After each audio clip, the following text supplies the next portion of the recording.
This podcast encourages and empowers you to create your own unique real story, develop your own unique real statement, and discover your own unique real self. The power is yours.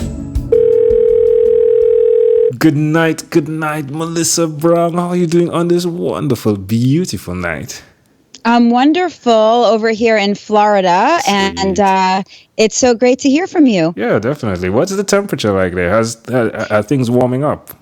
We're going through a hot spell right now, so it's been close to, I guess, in the 80s during the day. I think tomorrow it's going to be a little cool, which will be like in the 70s. So, yeah, we've been much better than the rest of the world right now, or at least the rest of the country. Oh, that's wonderful. That's wonderful. Well, do tell us, which of your talents is responsible for us connecting at this specific time in history?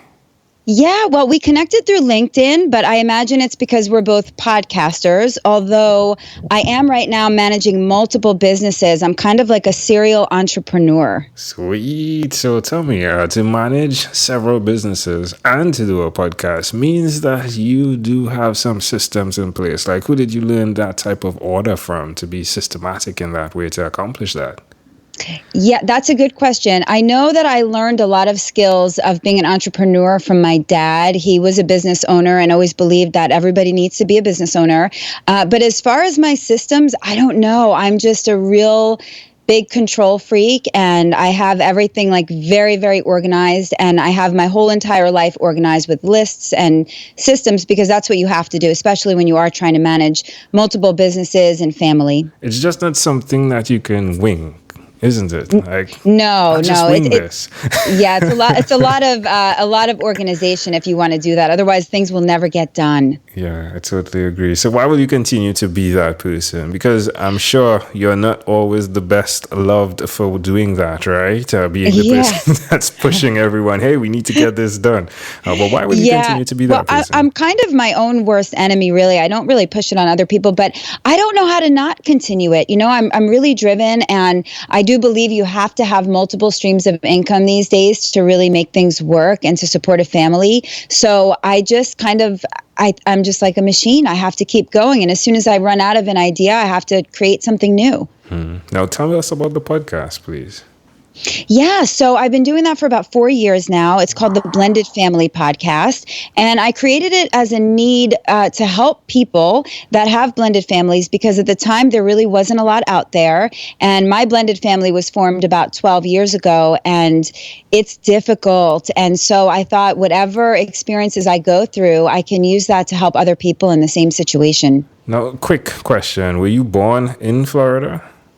I was not. I was born in New York. I heard it. You did? I did. You know what's really cool too? Like the last two episodes before yours were all New Yorkers, which is in my nighttime, right? So on this particular day, you're like the third New Yorker that I'm speaking to, which is super cool, right? And that's why I probably picked it up even more.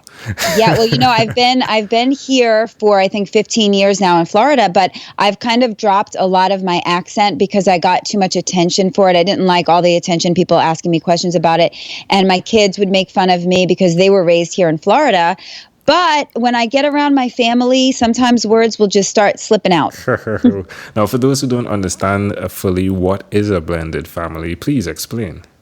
Yeah, so that's when a couple comes together and there are kids usually on one or both sides. And that, you know, usually what happens is people get divorced, which is very common these days. And you're left with children and you want to start a new relationship and you bring those children into your new relationship. And so that's therefore the blended family. And like I said, sometimes there's kids on only one side of the relationship and sometimes there's kids on both. And it always presents a lot of challenges when the two families come together. For someone that's listening, offer them a quick tip of something they can do in a blended family to keep the peace. Oh, that's a good question because peace is something that I'm always after. Communication, I mean, I know that sounds like a really silly, easy answer, but you can't have any good relationship without communication. But in a blended family, there needs to be extra communication because things can get misconstrued and there's a lot of feelings involved. And so I think communication is key. Have everything out on the table and talk about everything and have some family meetings too, where you can really kind of get everybody on the same page. Well, thanks for sharing that. Tell us one other thing that you've done consistently over the last 3 years, please. 3 years consistently. That's probably exercise. I think that it helps to relieve stress from the body, and it keeps you healthy. It gives you that boost of energy. And especially with my workload, I really need to exercise to kind of keep my energy levels up. What type of exercise do you do? Is it a yoga? I can't see you doing yoga. I'm thinking with your I active... need to do yoga. Okay. Mostly I don't do yoga, but that's probably the most thing that I need because I am uptight and I'm always on the go. No, I do like interval training things. I usually work out at home. I don't really like to go to the gym anymore, so I work out here at the house and I kind of do my cardio and weight training all at once. Yeah, high intensity. I'll give her amazing audience. I'll give her high intensity because get the heart rate up quickly and let's get that going. Yeah. Yes. All right. How does it make you feel when you're doing this? Oh, incredible. It's really not just about body shape. And I may not feel good while I'm in the middle of the workout, but when I'm done, I feel so amazing and so energized. It just releases all those feel-good chemicals in the body. So just to someone out there that's listening, please, why they should stop and do some type of exercise during their busy day. Yeah, you've got to move your body. Otherwise, you're going to feel sedentary. You're not going to feel good. It's unhealthy. If you're sitting at a desk, stand up, move around a little bit, take a break, just get that blood flowing. It's really going to make you feel so much better. And it helps you sleep better too. Amazing audience. You're hearing it live from Melissa Brown again, serial entrepreneur and host of Blended Family Podcast. Do connect with her. What's the best place for us to go to find more? You can reach me at blendedfamilypodcast.com. That is the easiest way, and you can get to all my links through there. Wonderful, Melissa. Let's switch gears for a moment now. Let me invite you into my time machine that is surrounded with beautiful, warm, blue Caribbean water. Melissa, what is your earliest childhood memory? Oh, earliest childhood memory. It's so funny when you have teenagers, you kind of forget a lot of things that happen. I don't know if my brain can't fit everything in, but I always remember this time that, and it's kind of a silly memory, but you asked for my earliest memory. My mom and I got ice cream cones and her ice cream fell right off her cone onto the ground. And I was so sad and sorry, and I was crying. I know that seems like a silly memory, but I don't know why that's like the youngest memory that I have. Why do you think it's so clear? I think even as a kid, I just felt things so intensely. And I felt like if anyone was sad, I needed to help them and fix it. And I'm kind of still like that today.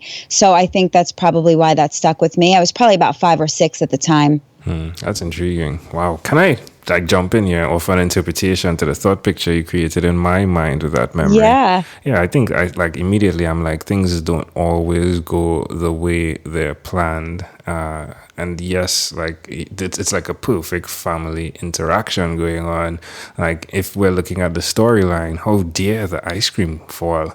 But I think it really brings the reality of what is possible. And with a blended family, it's very similar as well. A divorce could be looked at as the ice cream fell off the cone, right? Like it's separated. Yeah. But again, having the compassion and being able to put yourself in the space of where the other person is to feel what they felt, and then have that active communication as that keyword you used earlier on is so important, isn't it? I love that analogy. Yeah, that was wonderful. If we fast forward to when you were 12, what was your favorite song?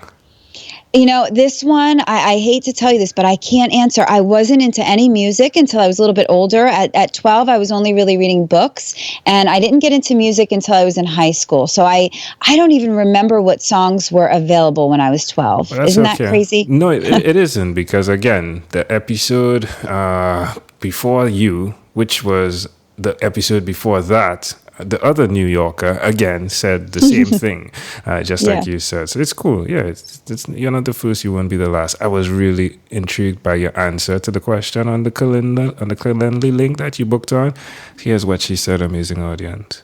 Does anyone remember that? I wish I did. I don't think I was into music yet at that age. Yes. All right, my friend. Well, we've arrived at our destination, but before we get off of this time machine, there's a small declaration form, so it's yes or no. We're going to move pretty quickly. Are you ready? Yes. Melissa, have you chosen someone to pass on your skills to? Probably my daughter, my oldest daughter. Yeah, she's just like me. Are you married? Yes. Do you have children other than that one daughter? I have 4 children altogether. 2 are mine, and then I have 2 stepchildren. Do you believe in God? Yes, definitely. Do you have an inner circle of friends? Yes. Do you watch TV for more than 3 hours a day? No. How about 3 hours a week? Maybe that or a little bit less. What about screen time, the phone and the computer? Is it more than 8 or less than 8 hours a day? Probably less, and it's mostly just business work, not, yeah. All right, cool. If you had to share with us your own unique real statement, a statement that represents who you are, what would you say that is, Melissa?